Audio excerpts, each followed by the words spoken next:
Hello friends, welcome to our channel 90s వంటలు. ఈ రోజు మనం చేసుకోబోయే వంట వంకాయ బజ్జీ. ఇంకా స్టార్ట్ చేద్దామా? ఫస్ట్ కడాయిలో ఆయిల్ వేసి కట్ చేసుకున్న వంకాయలను వేసుకోవాలి.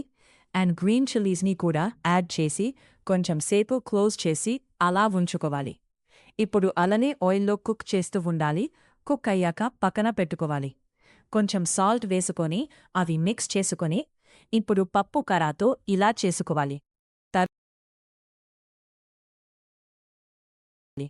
తరువాత చింతపండుని వేసుకోవాలి. కట్ చేసుకున్న ఆనియన్స్ యాడ్ చేసుకోవాలి. మళ్ళీ మిక్స్ చేయాలి.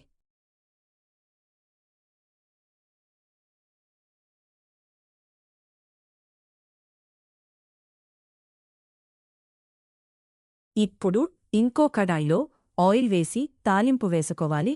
గార్లిక్ అండ్ కరివేపాకు, రెడ్ చిల్లీస్, జీలకర్ర తాలింపువి వేసుకోవాలి. 2 minutes అలా వేయించుకోవాలి. ఆ తరువాత మనం ఇందక చేసుకున్న వంకాయని దీనిలో వేసుకోవాలి. ఇప్పుడు కొంచెం టర్మరిక్ పౌడర్ యాడ్ చేసుకొని మిక్స్ చెయ్యాలి. That's it. మన టేస్టీ వంకాయ బజ్జీ రెడీ. అన్నంలో మిక్స్ చేసుకొని తింటే సూపర్గా ఉంటుంది. Thank you for watching. Subscribe చేసుకోండి ఫ్రెండ్స్.